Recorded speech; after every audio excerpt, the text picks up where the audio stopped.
Hello friends, स्वागत है आप सभी का एग्जाम प्लेटफॉर्म में। तो आज हम लोग सीटेट 2024 जिसमें आज हम लोग प्रीवियस ईयर का पेपर देखेंगे। तो ये पेपर आपका जो है 21 जनवरी 2024 को पूछा गया था। तो इसमें आज हम लोग सीडीपी के टोटल 30 क्वेश्चन को कवर करेंगे। तो सबसे पहले आप लोग एग्जाम प्लेटफॉर्म पे नए हैं तो आप लोग एग्जाम प्लेटफॉर्म को ज़रूर सब्सक्राइब कर लें।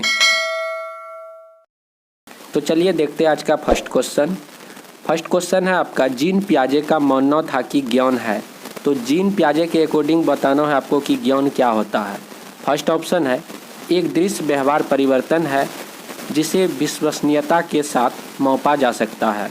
उसके बाद है, पर्यावरण से निष्क्रिय रूप से पारित होने के बजाय बच्चे द्वारा निर्मित किया जाता है। ये बहुत हद तक जो आपका सटीक जा रहा है, मतलब कि पर्यावरण से निष्क्रिय रूप से पारित होने के बजाय बच्चे द्वारा निर्मित किया जाता है। ये सही बात बहुत हद तक आपका जा रहा। उसके बाद हम लोग तीसरा ऑप्शन को देखेंगे, अंतःक्रिया के माध्यम से प्राप्त करने के बजाय जन्मजात और दिया हुआ होता है। तो ये आपका जो है बिल्कुल ही निगेटिव ही होगा आपका। देखिए यहाँ पे जन्मजात वाली बात बोली जा रही है, तो इसीलिए ये आपका गलत हो जाएगा।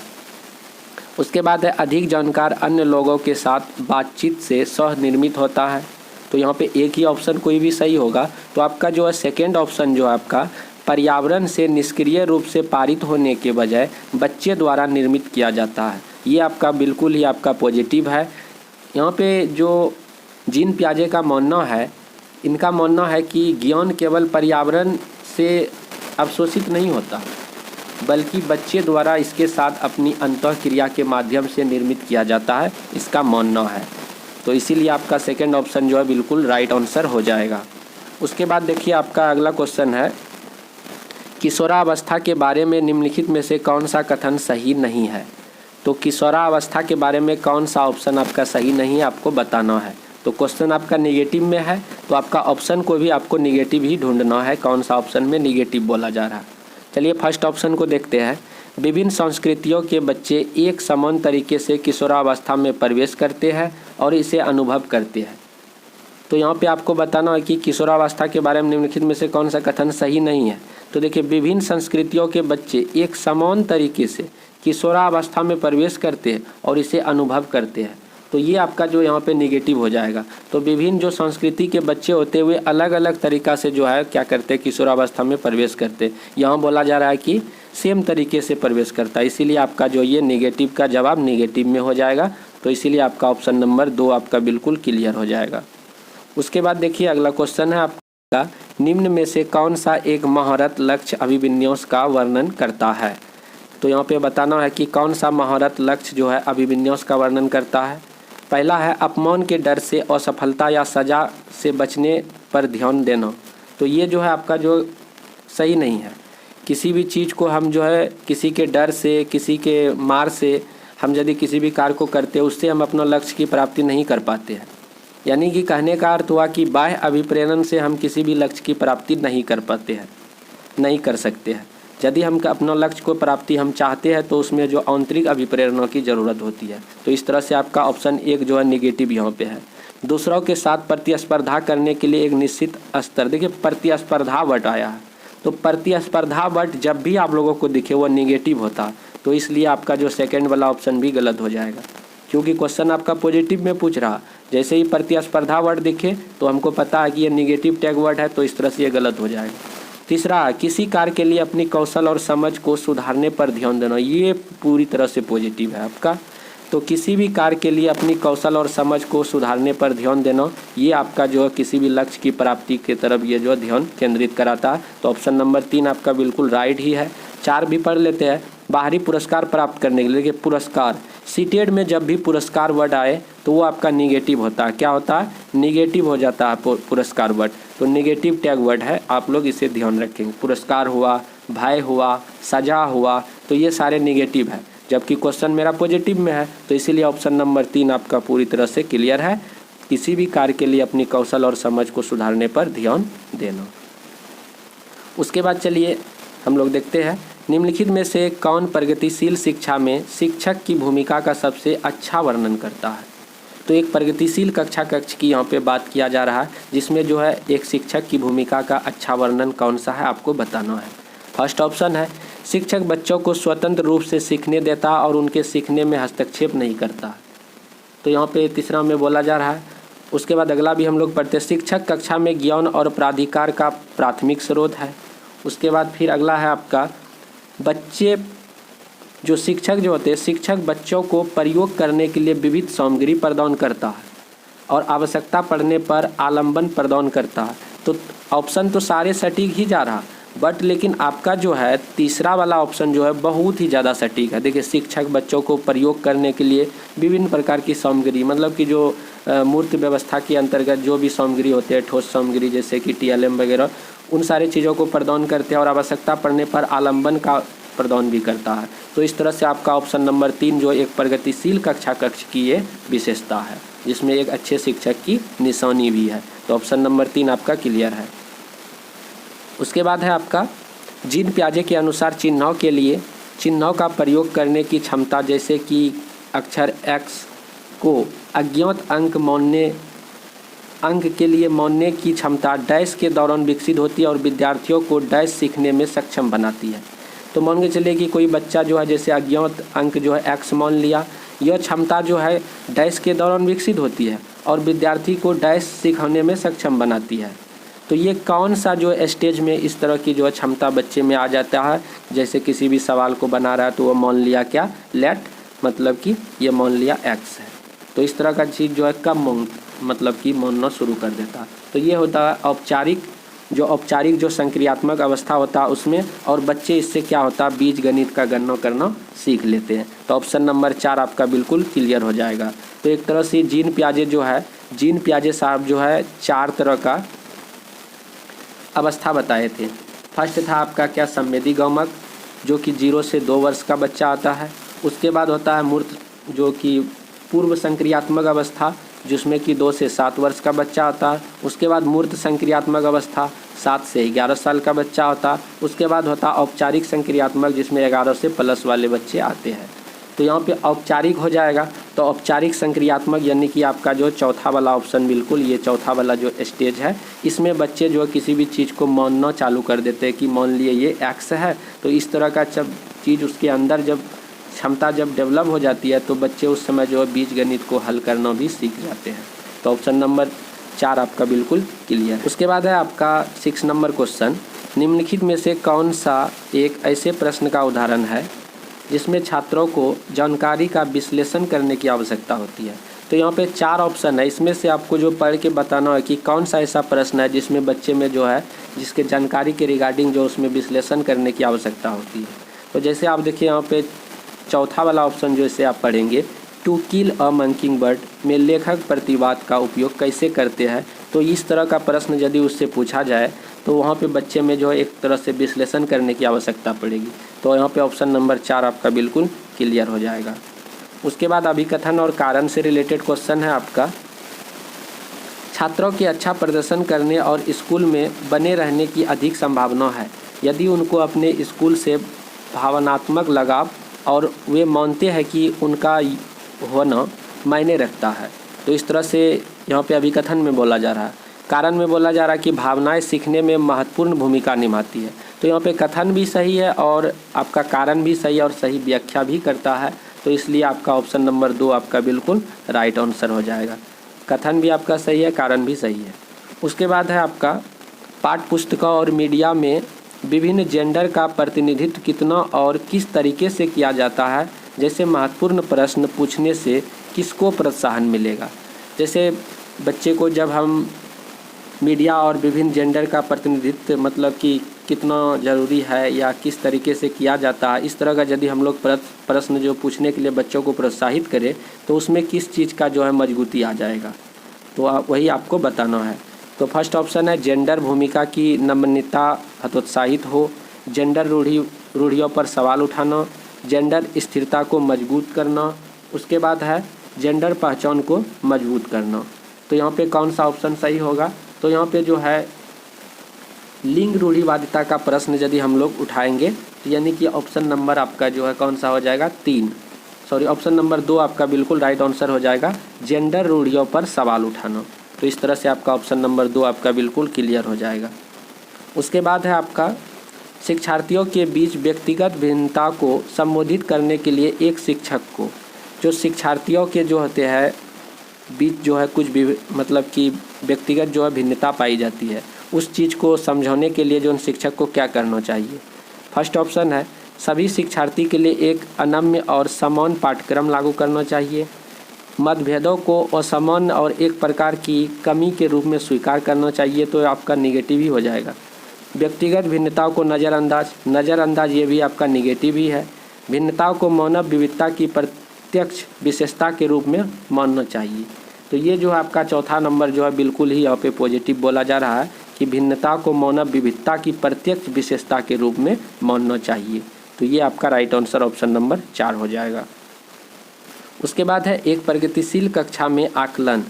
एक जो है प्रगतिशील कक्षा में आकलन डैश मानव संदर्भित होता है, गतिशील होता है, वस्तुनिष्ठ होता है, योगात्मक होता है। तो आपका जो है गतिशील ये बिल्कुल ही पॉजिटिव है, तो एक प्रगतिशील कक्ष में आकलन जो है गतिशील होता है। ऑप्शन नंबर 2 बिल्कुल क्लियर है।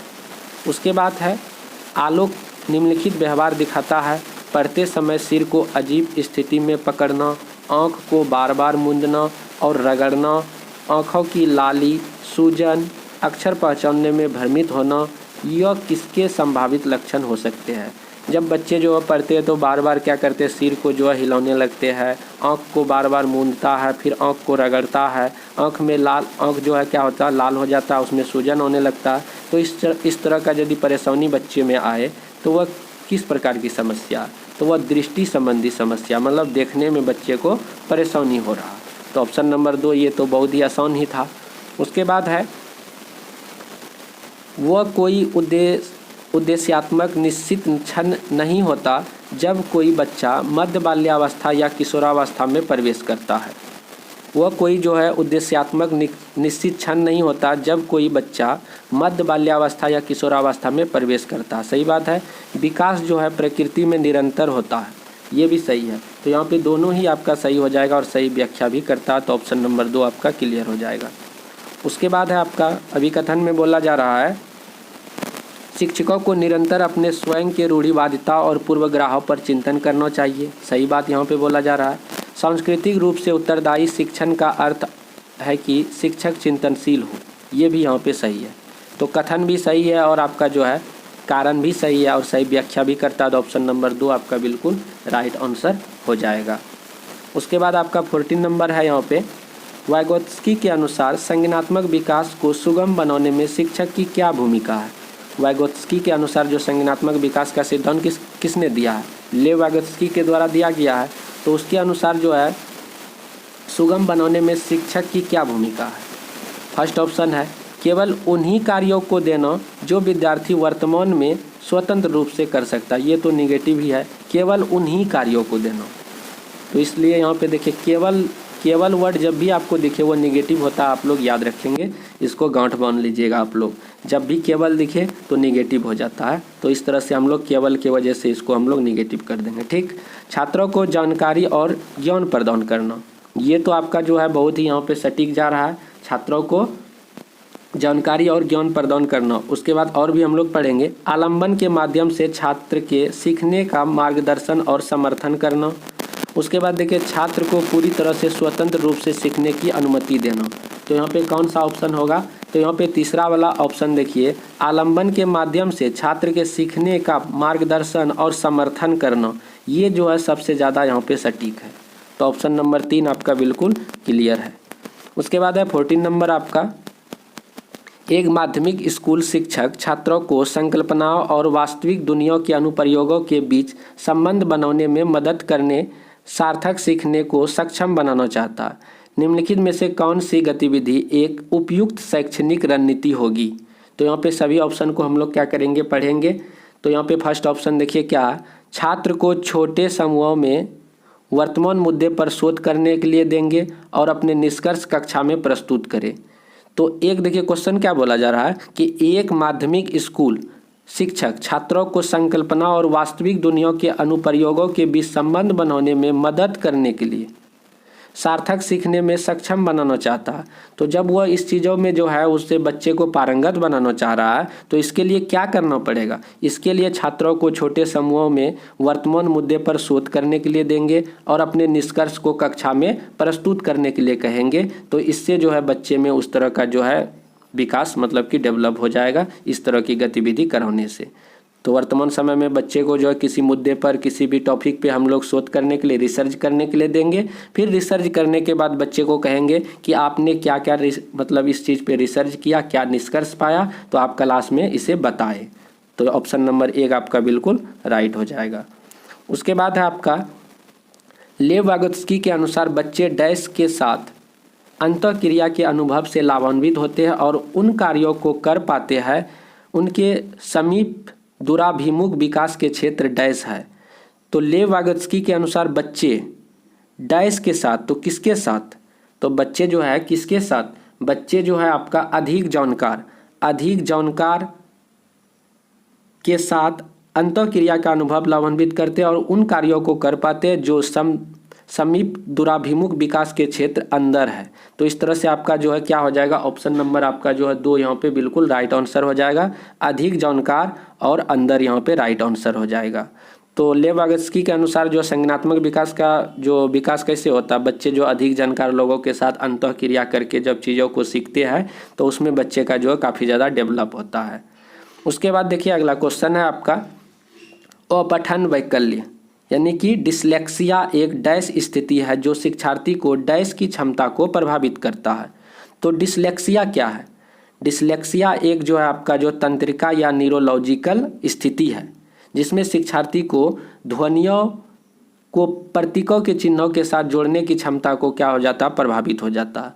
मतलब कि डिसलेक्सिया में जो जब बच्चे किसी भी चीज़ को पढ़ते हैं तो वह जो है गलत सलत मतलब कि पढ़ना शुरू कर देता है। तो यह एक तरह से तंत्रिका या न्यूरोलॉजिकल स्थिति है जिसमें बच्चे को जो है ध्वनि से संबंधित परेशानी होने लगता है।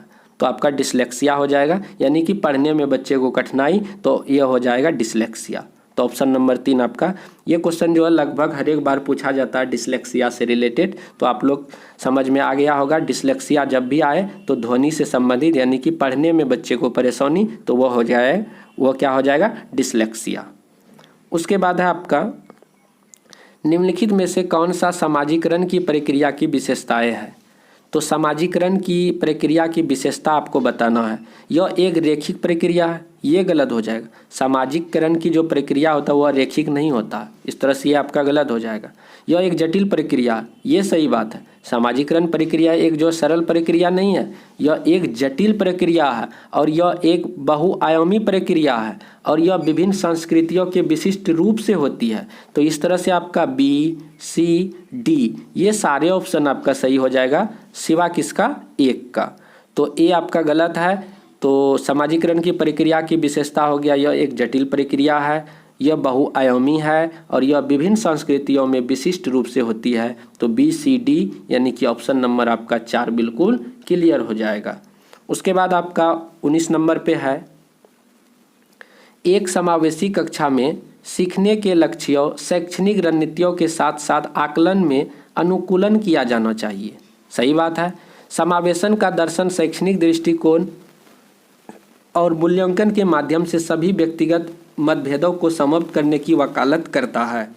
तो इस तरह से आपको बताना है कि यहाँ पे कथन तो आपका सही है और कारण में क्या बोला जा रहा है कि समावेशन का दर्शन शैक्षणिक दृष्टिकोण और मूल्यांकन के माध्यम से सभी व्यक्तिगत मतभेदों को समाप्त करने का वकालत करता है। तो यहाँ पे क्या आपका जो है कथन तो बिल्कुल सही है, लेकिन ये जो है जो मूल्यांकन वर्ड जो आया, इस मूल्यांकन के द्वारा हम जो है जो व्यक्तिगत मतभेद है उसको हम समाप्त नहीं कर सकते हैं। तो इस तरह से मेरा जो है ये जो है आपका कारण जो है गलत हो जाएगा। तो आपका जो कथन सही है, अभी कथन सही है लेकिन कारण आपका क्या है? गलत है। तो A सही, R गलत, ऑप्शन नंबर 4 सही हो जाएगा। ठीक। उसके बाद है आपका निम्नलिखित में से कौन एक समावेशी कक्षा का उदाहरण नहीं है? देखिए क्वेश्चन आपका निगेटिव में है, ऑप्शन भी आपको निगेटिव में ही ढूंढना है। तो यहाँ पे समावेशी कक्षा का उदाहरण कौन सा नहीं है वही आपको बताना है। प्रतिस्पर्धी लोकाचार को प्रोत्साहित करना, विभिन्न दृष्टिकोण का समावेशन, ये आपका पॉजिटिव जा रहा है। उचित समावेशन का पालन, ये भी आपका सही जा रहा है। विभेदित निर्देशन देना, ये भी आपका यहाँ पे सही जा रहा है। तो यानी कि ऑप्शन नंबर आपका, जब भी आपको बोले कि प्रतिस्पर्धा वर्ड दिखे तो प्रतिस्पर्धा वर्ड आपका निगेटिव होता है, क्वेश्चन आपका निगेटिव में है तो ऑप्शन भी आपका निगेटिव में हो जाएगा। तो हमको पढ़ने की कोई ज़रूरत पड़ा यहाँ पे? तो कोई ज़रूरत नहीं पड़ी, क्योंकि हमें प्रतिस्पर्धा वर्ड हमको यहाँ पे दिखा कि प्रतिस्पर्धा, तो प्रतिस्पर्धा हमको पता है कि यह निगेटिव टैग वर्ड है, क्वेश्चन निगेटिव में तो ऑप्शन भी आपका निगेटिव हो जाएगा। तो ऑप्शन नंबर 1 आपका बिल्कुल क्लियर है। उसके बाद है आपका अभिकथन में बोला जा रहा है, एक बच्चा किसी कार्य को करने में जितना कम सक्षम होता है शिक्षक उतने ही अधिक संकेत व इशारा देने चाहिए शिक्षक को। सही बात है, जैसे जैसे बच्चा अधिक से अधिक कर सकता है शिक्षक को कम से कम मदद करनी चाहिए। सही बात है, जब बच्चा कमज़ोर होता है तो उसको शिक्षक का उसका दायित्व बनता है थोड़ा उसको ज़्यादा अच्छा से समझाए, मदद करे। जब बच्चा धीरे धीरे चीज़ों को सीखने लगता है तो शिक्षक को चाहिए कि और बच्चे को जो है कम हेल्प किया जाए, बच्चे अपने से चीज़ों को करे। कहने का मतलब यहाँ पे अभिकथन पूरी तरह से आपका सही है। उसके बाद है, बुद्धि को बुद्धि लब्धि की गणना करके सटीक रूप से नहीं मापा जा सकता। ये भी बात आपका सही है, मतलब ये भी आपका सही है। बुद्धि को हम लोग जो है बुद्धि लब्धि के द्वारा हम लोग जो है सही से नहीं माप सकते हैं, तो इस तरह से ये भी आपका सही हो जाएगा। कहने का मतलब यहाँ पे जो है दोनों सही है लेकिन आपका सही व्याख्या नहीं करता है, तो ये भी आपका सही बात है, लेकिन ये आपका कारण जो है ये जो है अभिकथन का व्याख्या नहीं कर रहा, तो इसीलिए आपका दोनों सही बट आपका सही व्याख्या नहीं करता, तो ऑप्शन नंबर 3 हो जाएगा। उसके बाद आपका 22 नंबर है आपका, एक शिक्षिका ने नोटिस किया कि उसका एक छात्र अत्यधिक विचलित है और उसे कक्षा के दौरान ध्यान देने में परेशानी होती है। निम्नलिखित में से कौन सा रणनीति छात्र को केंद्रित करने में मदद करने के लिए एक प्रभावी रणनीति है?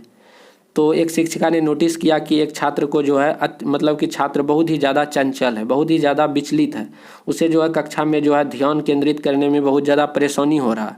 तो बच्चे को ध्यान केंद्रित कराने के लिए क्या चीज़ का ज़रूरत यहाँ पे पड़ेगा? तो बच्चे के साथ कौन सी गतिविधि किया जाए कि बच्चे जो है अपना जो है ध्यान केंद्रित कर पाए किसी भी टॉपिक पर, जो हम मतलब कि कक्षा में जिस चीज़ पर हम चर्चा करते हैं उस चीज़ पे बच्चा ध्यान केंद्रित कर पाए, इसके लिए क्या करना पड़ेगा वही आपको बताना है। फर्स्ट ऑप्शन है माता पिता को बुला कर, माता पिता को बुलाने की कोई ज़रूरत नहीं है।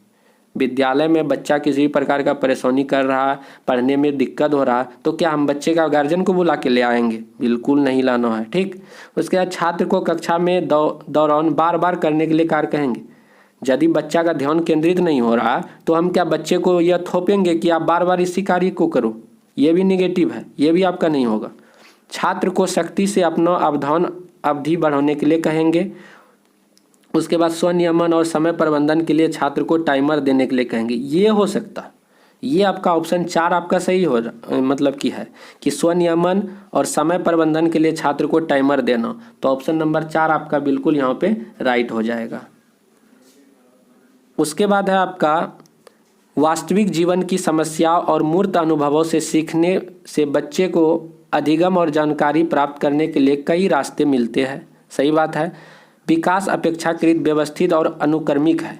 विकास जो है आपका अपेक्षाकृत व्यवस्थित और अनुक्रमिक है, तो यहाँ पे आपका जो है अभिकथन तो बिल्कुल ही आपका जो सही है, और आपका जो है यहाँ पे जो है विकास जो अपेक्षाकृत व्यवस्थित और अनुक्रमिक है ये भी आपका सही है, और कथन भी सही है लेकिन सही व्याख्या नहीं करता, इसीलिए ए सही, आर भी सही लेकिन सही व्याख्या नहीं करता, तो ऑप्शन नंबर 3 हो जाएगा, ठीक। तो 24 नंबर क्वेश्चन है आपका, रचनात्मक मूल्यांकन के लिए कार्य की प्रगति को दर्शाते पोर्टफोलियो एक प्रभावी प्रणाली है क्योंकि, तो पोर्टफोलियो के बारे में बताना है कि किस प्रकार प्रभावी एक प्रणाली है आपको बताना है।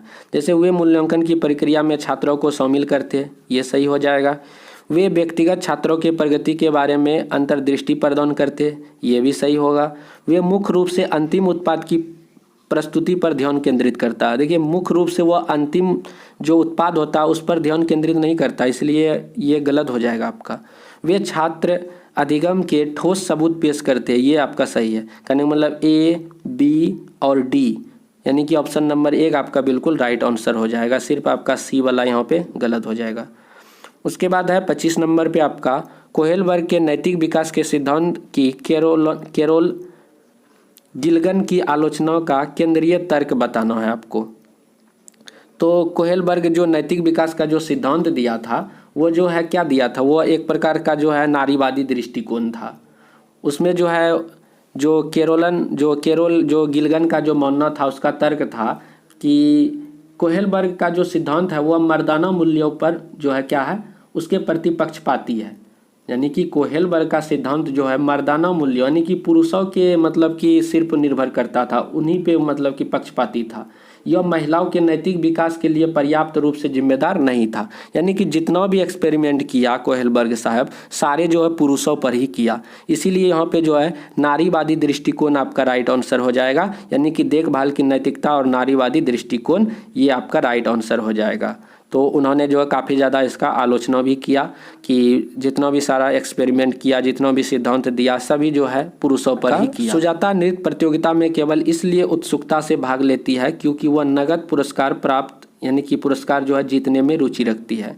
तो बच्चे जब किसी भी चीज़ को पाने के लिए, पुरस्कार पाने के लिए जब मेहनत करता है तो वह बच्चा जो है कहीं ना कहीं जो है बाहरी रूप से प्रेरित होता है। यानी कि बाह्य अभिप्रेरणा का उसमें जो है उसके अंदर आ जाता है। तो इसीलिए आपका ऑप्शन नंबर 3 हो जाएगा। तो जब भी बच्चे किसी भी पुरस्कार को पाने के लिए पढ़े या घर में माता पिता के डर से चीज़ों को करे तो वह कहीं ना कहीं बच्चा क्या होता है, बाहरी रूप से प्रेरित हो जाता है। तो इसलिए आपका ऑप्शन नंबर 3 राइट आंसर होगा। उसके बाद है निम्नलिखित में से कौन सी प्रक्रिया वातावरण से प्राप्त जानकारी के अर्थ निर्माण और इसे स्मृति में आगे संग्रहित करने के लिए आवश्यक है। क्या बोला गया है कि निम्नलिखित में से कौन सी प्रक्रिया वातावरण से प्राप्त जानकारी के अर्थ निर्माण और इसे स्मृति में आगे संग्रहित करने के लिए आवश्यक है। तो यहाँ पे क्या हो जाएगा, यहाँ पे आपका राइट आंसर क्या हो जाएगा, अवधान। क्या हो जाएगा, अवधान। यानी कि आपका ऑप्शन नंबर 2 यानी कि ध्यान देना आपका राइट आंसर हो जाएगा। उसके बाद है 29 नंबर क्वेश्चन, कोहेलबर्ग के नैतिक विकास के किस अवस्था में बच्चे का तर्क कानून की नैतिकता के इर्द गिर्द यानी कि घूमता है। तो आपको पता होना चाहिए कि कोहेलबर्ग साहब जो है आपका जो है पारंपरिक नैतिकता, पूर्व पारंपरिक नैतिकता, उसके बाद उत्तर पारंपरिक नैतिकता दिया था। तो यहाँ पे जो है बच्चों के तर्क कानून नैतिकता के इर्द गिर्द घूमता है। तो ये आपका जो है ऑप्शन नंबर 3 पारंपरिक नैतिकता आपका राइट आंसर हो जाएगा। उसके बाद है आपका लास्ट क्वेश्चन है, एक प्रारंभिक विद्यालय का शिक्षक छात्र के शैक्षणिक आत्मसंप्रत्यय के विकास को दृढ़ता से प्रभावित कर सकता है। तो यहाँ पे कौन सा ऑप्शन होगा, तो यहाँ पे आपका ऑप्शन नंबर 4 देखिए, छात्रों में स्वायत्तता और पहल को पुरस्कृत करना। तो इस तरह से आपका ऑप्शन नंबर 4 यहाँ पे सही हो जाएगा। तो इस तरह से टोटल हम लोग 30 क्वेश्चन जो है कवर कर चुके हैं। तो आप लोग शेयर कीजिए अपने फ्रेंडों को, और अभी तक सब्सक्राइब नहीं किए तो सब्सक्राइब भी कर लीजिए। तो चलिए मिलते हैं हम लोग अगले वीडियो पे। जय हिंद, जय भारत।